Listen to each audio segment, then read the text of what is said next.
Hello दोस्तों, कैसे हैं आप सब। ड्रीम्स मोटो में एक बार फिर आपका स्वागत है। दोस्तों, आप में से जो भी student AIIMS BSc nursing entrance exam 2024 के लिए प्रिपरेशन कर रहे हैं, तो आप में से बहुत से स्टूडेंट्स के ये क्वेश्चन थे कि मैम हम जो एम्स का बीएससी नर्सिंग एंट्रेंस एग्जाम 2024 है उसमें पार्टिसिपेट करना चाहते हैं, लेकिन हमें यही नहीं समझ में आ रहा है कि जो AIIMS BSc nursing entrance exam जो 2024 में होने वाला है उसके लिए प्रिपरेशन किस तरीके से करें। मतलब कुछ स्टूडेंट्स के तो यहाँ तक डाउट थे कि मैम प्रिपरेशन समझ में ही नहीं आ रही, किस तरीके से स्टार्ट करें। ठीक है, तो आज के वीडियो में लगभग 5 से 6 पॉइंट्स मैं ऐसे डिस्कस करने वाली हूँ जिससे आपको ये पता चलेगा कि आपको अपनी प्रिपरेशन किस तरीके से स्टार्ट करनी है। और ये जो 5 से लेकर जो 6 पॉइंट्स हैं, ये पूरी की पूरी जो प्रिपरेशन जर्नी है उसको आपको कवर करेंगे। ठीक है, तो अगर आप ये 5 से 6 पॉइंट्स को सही से सुने और सही से इनको फॉलो करें तो आपकी प्रिपरेशन जो है वो एक बहुत ही अच्छे तरीके से कंप्लीट हो जाएगी, और जिससे आप जो AIIMS BSc nursing entrance exam है उसमें पार्टिसिपेट कर पाएंगे।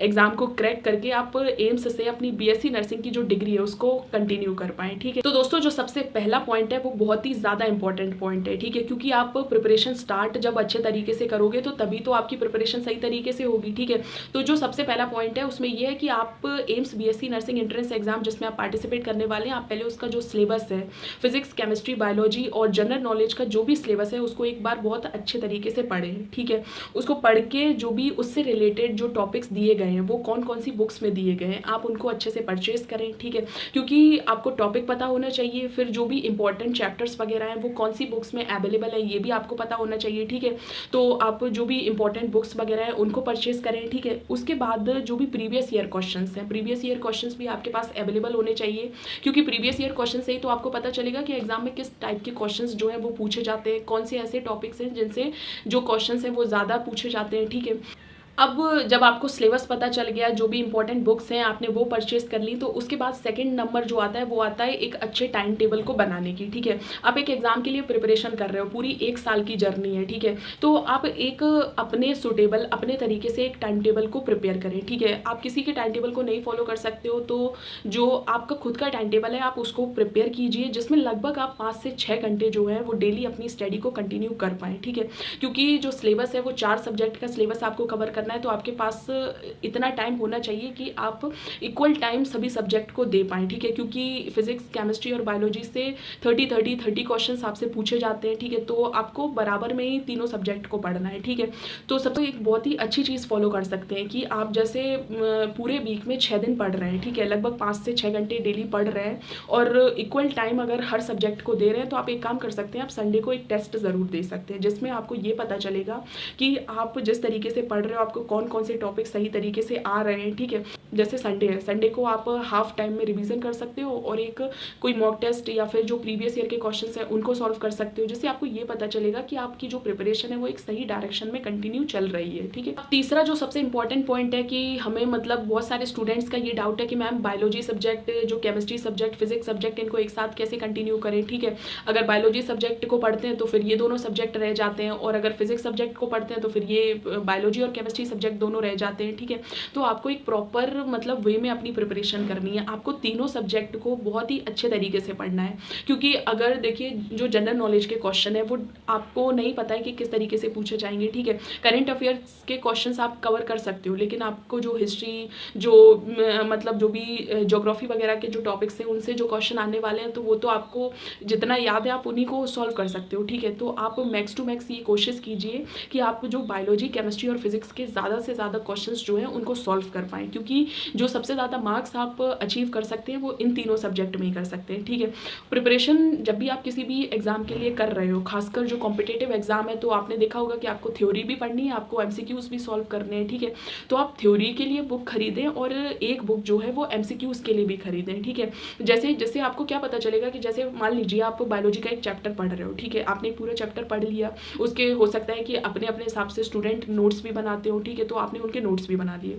अब आपको ये चाहिए कि कम से कम आप उसके 50 से 60 क्वेश्चन सॉल्व करो उस चैप्टर के, क्योंकि जब तक आप क्वेश्चन को सॉल्व नहीं करोगे तो आपको ये कॉन्फिडेंस नहीं आएगा कि आपको वो चैप्टर आया भी है या फिर इसी तरीके से आपने बस जस्ट ऐसा पढ़ लिया है, क्योंकि आखिरकार आपको एग्जाम में तो एमसीक्यूज को ही सॉल्व करना है। ठीक है, तो आप एमसीक्यूज को जरूर सॉल्व करें। मोस्टली स्टूडेंट क्या करते हैं कि चैप्टर्स को पढ़ लिया और रख दी बुक, ऐसा नहीं करना है, आपको चैप्टर को भी पढ़ना है, क्योंकि थ्योरी आपकी स्ट्रांग होनी चाहिए, साथ ही साथ आपको क्वेश्चन भी सॉल्व करने हैं। आप एक चैप्टर के कम से कम 50 से 60 क्वेश्चन जरूर सॉल्व करें, तभी भी कॉन्फिडेंस जो है वो बिल्डअप हो पाएगा और आपको समझ में आएगा कि पर्टिकुलर उस टॉपिक से कैसे कैसे टाइप के क्वेश्चन पूछे जा सकते हैं। ठीक है, 4th नंबर का जो सबसे इंपॉर्टेंट पॉइंट है वो ये है कि कुछ स्टूडेंट ये गलती बहुत ज़्यादा करते हैं कि मतलब वो जैसे 4 सब्जेक्ट हैं, फिर बायोलॉजी, फिजिक्स, केमिस्ट्री और जनरल नॉलेज। ठीक है, तो उसमें क्या करते हैं कि बायोलॉजी को ही पढ़े जा रहे हैं या फिर किसी दिन के फिजिक्स को ही पढ़े जा रहे हैं या फिर किसी दिन केमिस्ट्री को भी पढ़े जा रहे हैं। ऐसे आपका फिर एग्जाम जो है वो क्रैक नहीं हो पाएगा।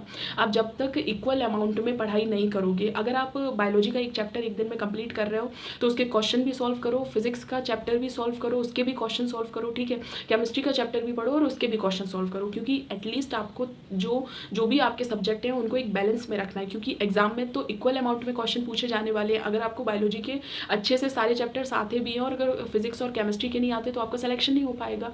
तो एक बैलेंस वे में अपनी प्रिपरेशन जो है उसको कंटिन्यू करें। ठीक है, फिर मोस्टली स्टूडेंट के ये डाउट होते हैं कि मैम हम चैप्टर पढ़ते हैं, हमको नहीं समझ में आ रहा है, तो प्रिपरेशन जो है वो फिर हम सोचने लगते हैं कि हमें आ ही नहीं रहा है और फिर आगे चीज़ें समझ में नहीं आती। तो आपको ऐसा नहीं सोचना है।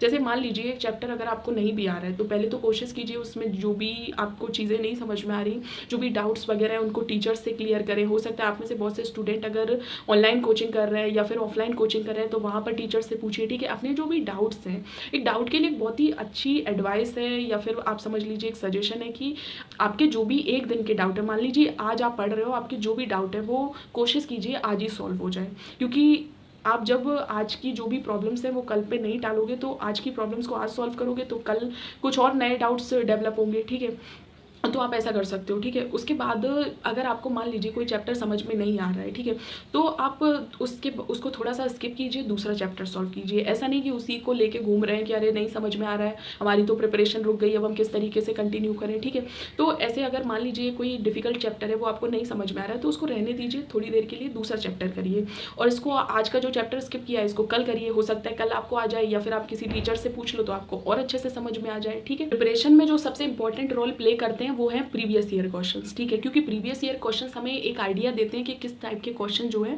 वो एग्जाम में पूछे जाते हैं। ठीक है, तो आप एग्जाम से पहले कोशिश करें कि जब आप मेन एग्जाम में बैठे उससे पहले आप लगभग 50 से 60 प्रीवियस ईयर क्वेश्चंस को सॉल्व करें। ठीक है, 6th पॉइंट में हम डिस्कस करेंगे वो ये है कि मॉक टेस्ट को आप जरूर सॉल्व करें। मॉक टेस्ट जैसे जो भी ऑनलाइन कोचिंग्स वगैरह हैं या ऑफलाइन कोचिंग्स वगैरह हैं तो वो मॉक टेस्ट जो है वो प्रोवाइड करती हैं। आप एग्जाम में बैठने से पहले लगभग 1 से 1.5 महीने पहले लगभग 20 से 30 मॉक टेस्ट को जरूर सॉल्व करें, क्योंकि मॉक टेस्ट एक आइडिया देते हैं कि आपकी जो प्रिपरेशन है वो किस तरीके से कंप्लीट हो रही है। ठीक है, आपको जो है वो किस तरीके से सॉल्व करना क्वेश्चन पेपर को आता है, क्योंकि बहुत सारे स्टूडेंट ये गलती करते हैं कि उनकी प्रिपरेशन तो अच्छे से हुई लेकिन वो एग्जाम में सॉल्व भी नहीं कर पाए, कहीं तो या तो टाइम कम पड़ गया या फिर मतलब उनके नेगेटिव मार्किंग ज़्यादा हो गए। ठीक है, तो आप कम से कम जो गलतियाँ आप मेन एग्जाम में करने वाले हो वो आप मॉक टेस्ट में मतलब करिए, जिससे क्या होगा कि एग्जाम में तो आप अच्छे से परफॉर्म कर पाओगे। ठीक है।